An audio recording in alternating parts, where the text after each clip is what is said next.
Hi people, what's happening? We are out here, beautiful day, about 70 degrees, doesn't get any better. And we're going to answer some questions. We're going to talk about grip. Okay, the most questions that I get always is about grip. People have noticed that I've changed my grip slightly, and I'm doing the wraparound trigger finger grip. And we'll kind of talk about all the evolution that my grip has went through over the last couple of years, and how much I think it's important to experiment with grips and use different grips. So experimentation with it and being able to use several different styles at any moment is what allows me to kind of blow right through a mistake, and that's what it's all about. What I want to talk about with you guys is just some grip principles that you absolutely 100% have to implement in your game, okay? And the best thing I can use to explain this is a pair of vice grips, okay? You guys have seen my videos probably on the several different styles of grips.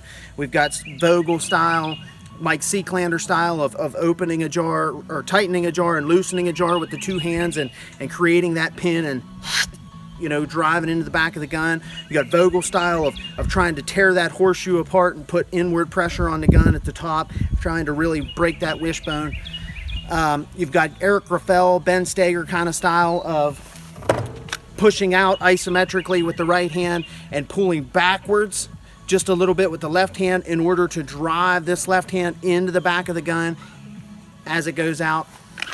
Frank Proctor style of kind of coming in downward, so cranking your elbows downward to put a lot of pressure on the sides of the gun all the way through evenly, and getting behind that pistol. So several different styles. And then there's also just a style of basically squeezing with your left hand and not doing much of anything with the right hand. Shooting is all about being relaxed and seeing fast and moving fast and fluid. So the more we have to tense up and grind and have real intensity to our hands and stuff, your hands start and then the rest of your body just follows. Your central nervous system is used to working all in unison to do stuff. If you pick up a deadlift or something, your entire body from your head to your toes has to be fired up and engaged. So our body's so used to when one muscle group is firing, the rest of it's firing. So we have to train ourselves and teach ourselves to have intensity in the grip and then leave this all nice and relaxed. Leave this all nice and relaxed so we can bust out of positions and let the recoil soak through us and things. So it's a tough deal. But knowing all these different styles is one way to help you. And then what I'm gonna talk about here with these vice grips and show you is the way that we develop our grip like a light switch. Our grip, no matter what style you choose to use, is a light switch. It is on or off, and that is it. When that gun is in front of your face, your grip is on, okay? So the way I can explain this, the best possible way is with these vice grips right here. So I want you to think about your right hand or your strong hand as this bar of the vice grip, okay? It has a pin right here, right? So wherever we want this right arm to act like this side of the vice grips, okay? And wherever we marry, that creates that pin. So no matter what, if you stack up underneath the trigger guard or you grab the trigger guard or come underneath like this or wherever it is, whether it's on the gun or on your other hand, that's where you create that little pin. Once that hits, okay, we draw up out, boom, I hit, that's my pin. Now, both of my arms are just the arms of those vice grips. As I extend out, they lock, okay? So the right arm is the one that's behind the pistol, okay, our strong hand. That has the best possible grip on the gun. It's straight behind it, it's got it, it's rolling. That right there can do work, okay? Our single hand, strong hand shooting shouldn't be that far off of our two-handed freestyle shooting. This is the best possible grip we can get on this pistol. So let's start utilizing this right wrist.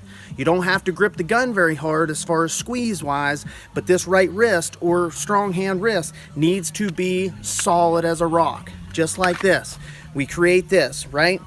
So I'm here, my grip is off. I create this pin when I marry, and I lock it, okay? As the gun goes out, boom, that's it. So now when that gun's in front of my face, I've created that pin, and I've created that pin right here with my Mary, and locked. That gun is in my hands, and my grip is on. It's on or off. When I come back, boom, it's off.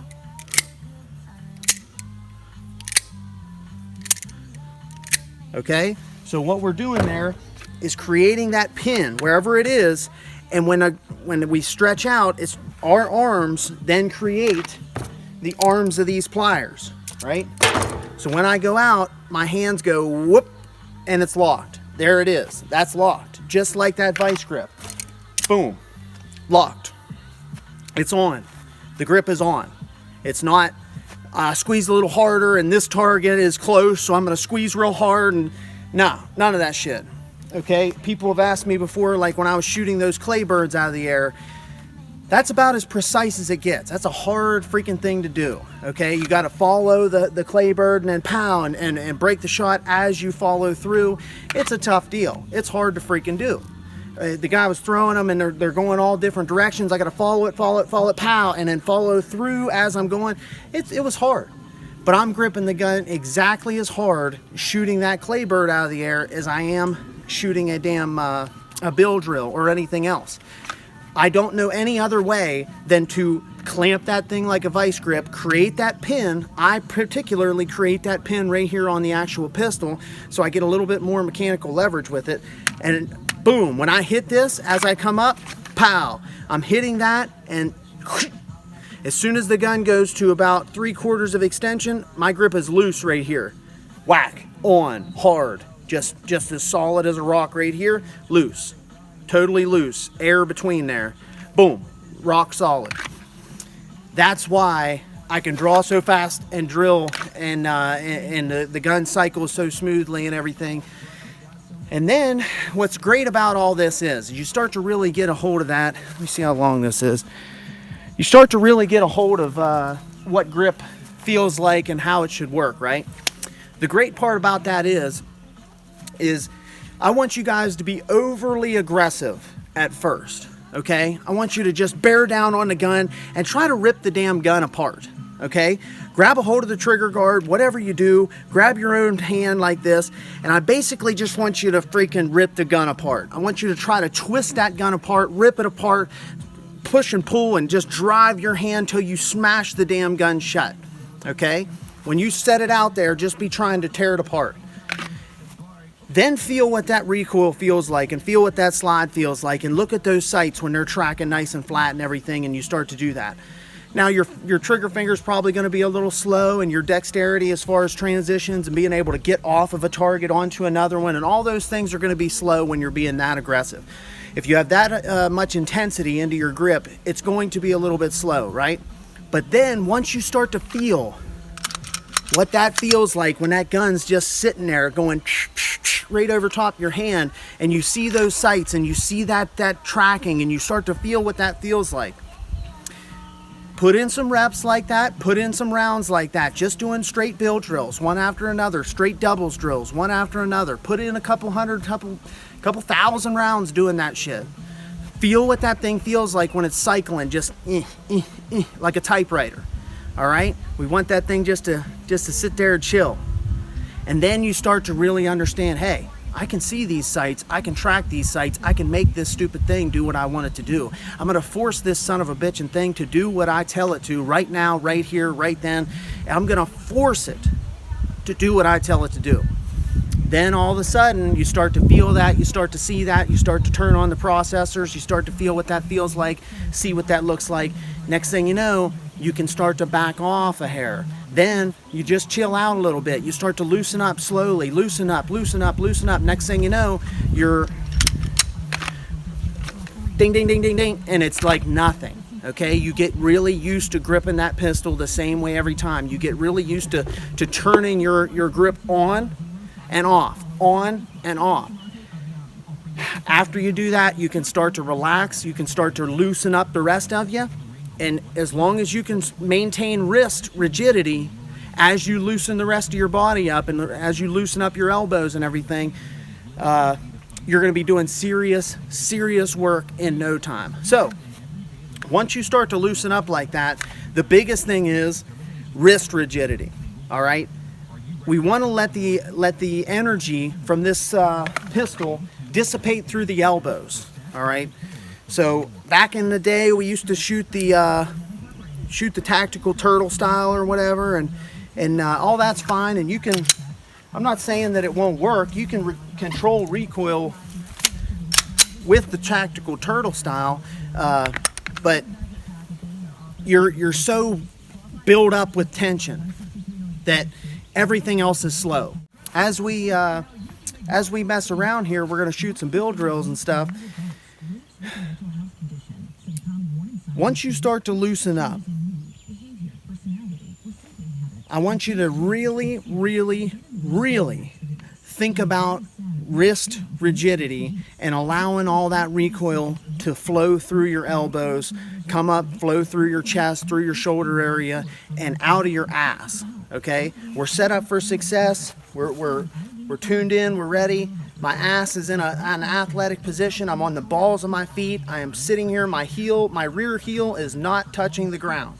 I am ready to let that recoil just flow through me, all the way through my whole body, And like I said, once you get really good at this, I can be leaning clear over on my side with one foot on the ground and drive a bill drill damn near as fast as I can when I set up perfectly. But at first, we have to really engage and understand that we can lock our wrists and unlock everything else. We want our hands to be pliable. We want all this skin and all this tissue in our hands to be like gum. We want that gun to be able to just move in this skin. It's not moving in the hand, but it's got a little bit of shock absorber here.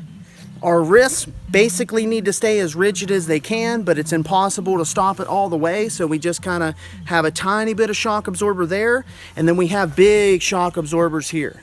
And all that energy just dissipates up into the chest and shoulders and out of our ass, okay? By the time we're done, our ass is doing the work for us. So let's use what we've got. Even somebody who's 3 foot tall and 102 pounds can still get the same exact stuff. So what we're going to do is just rip a couple of rounds. I've got some targets that are skinny. They're A-zone length, but they're skinny. And we're just going to kind of rip into them a little bit here. And I want you to just watch the gun and watch my elbows and watch my wrists.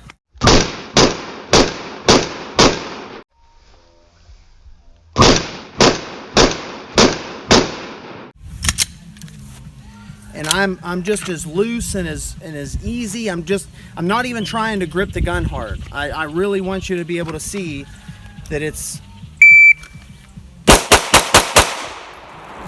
so easy to do once you figure it out. Once you figure out that lock on the gun, it is so easy to do. So here I'll turn on the juice just a little bit on a clean one.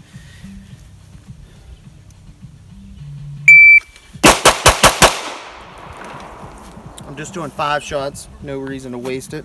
That's a 155, about a 6-inch group. 19, 20, 18, 18. So pretty easy to do. Let's send her real fast.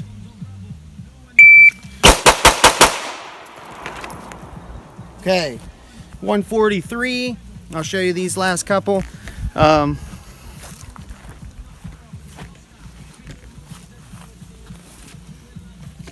Here we go. Let me make sure I'm looking at it. So there's the ones I'm just kind of shredding in. They're like 4 inches by 11 inches.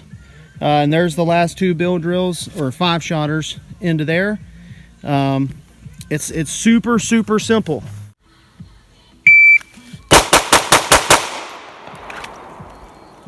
Okay, that's a 185 into that smaller A zone. Right there on the 3rd one, all good, even in that smaller A zone. I want to string vertically, so sometimes when I'm doing bill drill practice or something, I'll put together targets just like this with skinnier, taller A zones, and then I'll even do stuff like this for recoil control a lot of times is I'll do something like this. So I'm going to try to do doubles and whack 2 rounds in these.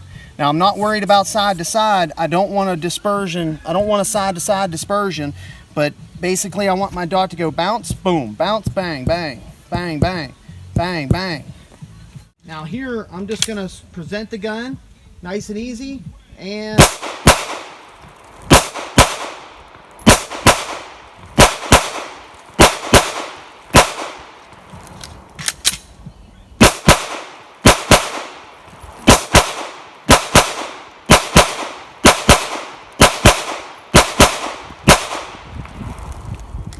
okay, so that's basically what I'm doing there, is and hitting 20 splits there. After I started speeding up, you know, I'm stringing just a little bit, but that's an aiming reference, and I just want to kind of chill right around that. Obviously I can go a little slower and keep them all in that line, but it's more about the drill of putting that line on there and using that as an aiming reference for me to go ding ding ding ding and drive and see how close to that line I can keep those rounds at 5 yards. All right, that should be enough on grip.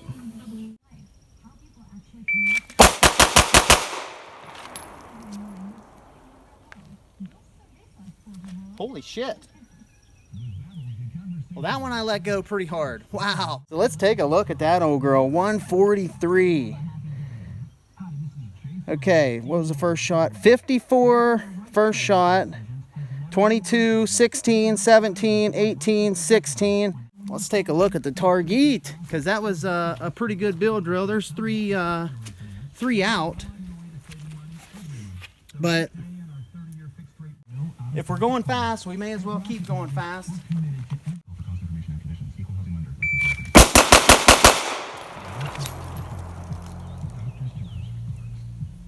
Okay, that one I pulled quite a few. Charlie's 143 again. Whoo! I'm pretty pumped on that. I'm getting the finger moving today. Okay, 56 draw, 74 or 18. 17, 17, 19, 16. Wow. All right, let's look at the target again, because nobody will believe that. That's full 7 yards too. So pulled 1 clear up here, 3 down there at the bottom, and then the other 3 are in there. So 4 out, but 4 out of a bill drill. But hey, you gotta let her eat every once in a while.